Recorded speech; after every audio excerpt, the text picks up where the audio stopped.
여러분안녕하세요シュウセイ입니다。本日なんですけど、本日は再生クリームの正しい使い方の方を皆さんの方にシェアできればなと思っております。使い方によってはね、要注意なので皆さんの方に今回詳しくまとめましたのでシェアできればなと思います。それでは早速いってみましょう。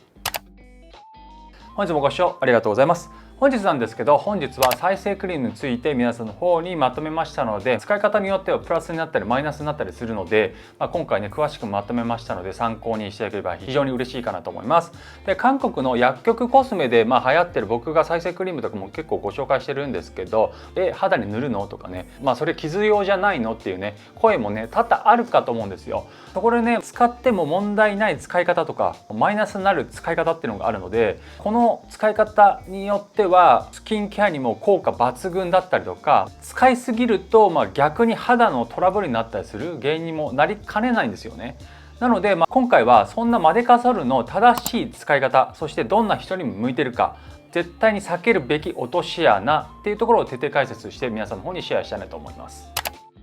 まずマデカソルは何かというと、もともと傷の治療用に開発された軟膏なんですよね。マデカソルっていうのもあるんですけども、韓国では一家に1個は必ずあるような軟膏なんですけども、その主成分ツボクサエキスっていうのが入ってるんですけども、いわゆるね歯科成分って呼ばれるものなんですけど、結構ね歯科成分って聞くと思うんですけど、この成分は虎が自分の傷を治すために体をねこうやってすりつけてねつける草としても有名なんですけども、そこから抽出された成分が皮膚の修復を助けとする再生能力があるっていうところで、多くの再生クリームだったりとか、歯科クリームでね配合されるようになったっていうところになります。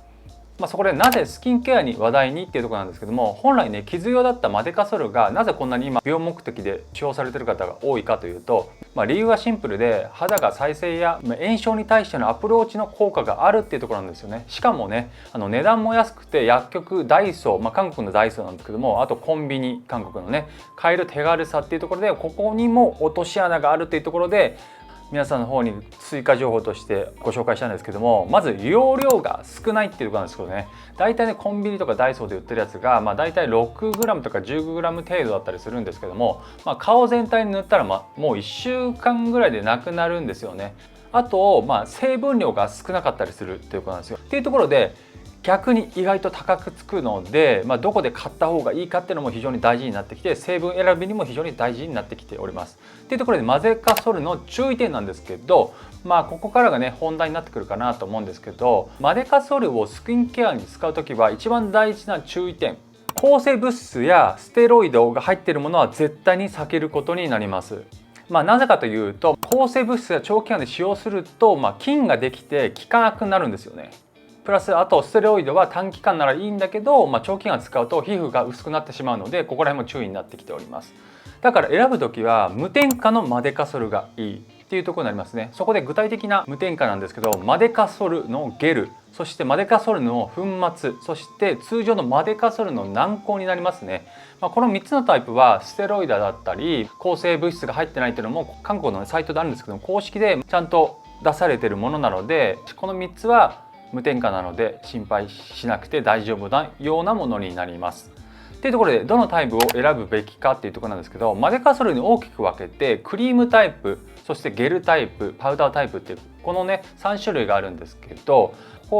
どういう方に合うかっていうのをちょっとね皆さんの方にご紹介したいなと思うんですけど、乾燥肌の人はクリームタイプがいいかなと思います。そして湿性肌の人にはパウダータイプね、ほんの少し使うのがいいかなと思いますね。あとゲルタイプはエタノールが入っているので、敏感肌は注意になってきておりますね。使い方によってはゲルタイプの方も良かったりするので、あとはその時期によっても良かったりするので、ここら辺もねちょっとね敏感肌の方は必ず注意みたいな言えないんですけど、大まかなところで敏感肌の方は注意になりますね。で、僕はツヤ肌とかでもないので、あとツヤ肌っていうところを作り上げてる、スキンケアだけで作り上げてる肌を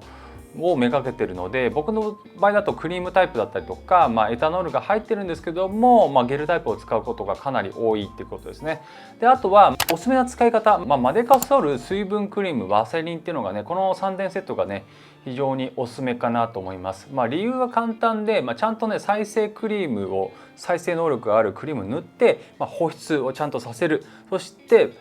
ワセリンなんですけども、バリア機能ですね、コーティングしてあげる、全部逃げないようにねちゃんとコーティングしてあげるっていうのが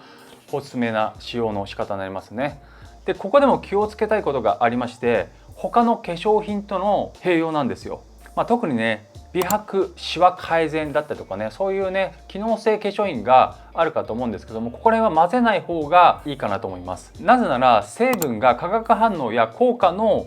相性のリスクが悪かったりするので、できる限り美白シワ改善の商品のものを合わせて使わない方がいいかなと思います。でマデカソルなんですけども、長期間使っても大丈夫なのかっていうところなんですけども、ここ結論から言うとダメです。毎日長期間使うのはおすすめしないです。理由は簡単で、マデカソルはね医薬品に近い存在なので、化粧品と違って目的が傷の治療なんですよ。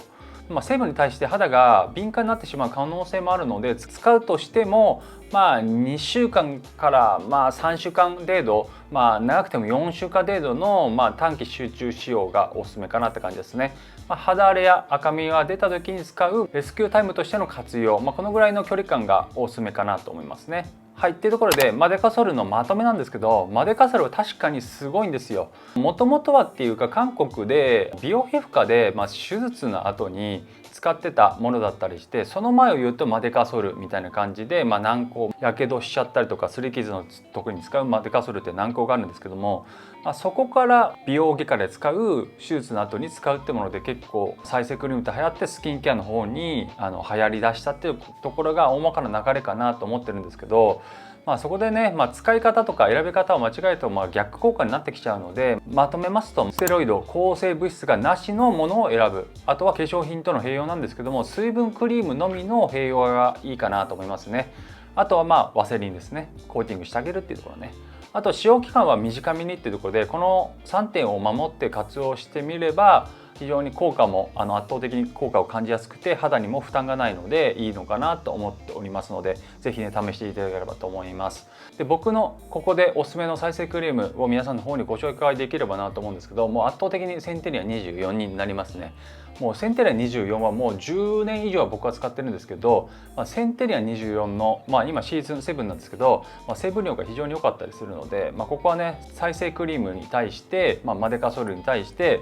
もう30年以上35年だったりかな、それぐらいもうずっと研究し続けてる、再生クリームに対してですよ。それだけに対してですよ。なのでおすすめできる商品かなと思いますね。マデカソルなんですけど、センテリア24と同じ会社なんですよ。マデカソルのね成分が非常にいいものを持ってるっていうのもあると思うので、ここもね公式でねいろいろ成分内容とか非常に詳しく出てるので、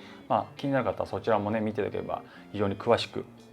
お分かりになりますので、ぜひね参考にしていただければと思います。はい、っていうところで今回は再生クリームについて皆さんの方に詳しくお話しさせていただいたんですけども、購入の参考にしていただければ非常に嬉しいかなと思います。で9月ね、8月末あたぐらいのもうね9点目代わりがありますので、その期間に合わせてね購入するのがいいのかなと思いますので、はい、っていうところで今回も最後まで見ていただきありがとうございました。今回の動画がいいねと思いましたら高評価、チャンネル登録よろしくお願いいたします。それではまた次回の動画でお会いいたしましょう。じゃあね、アニョン。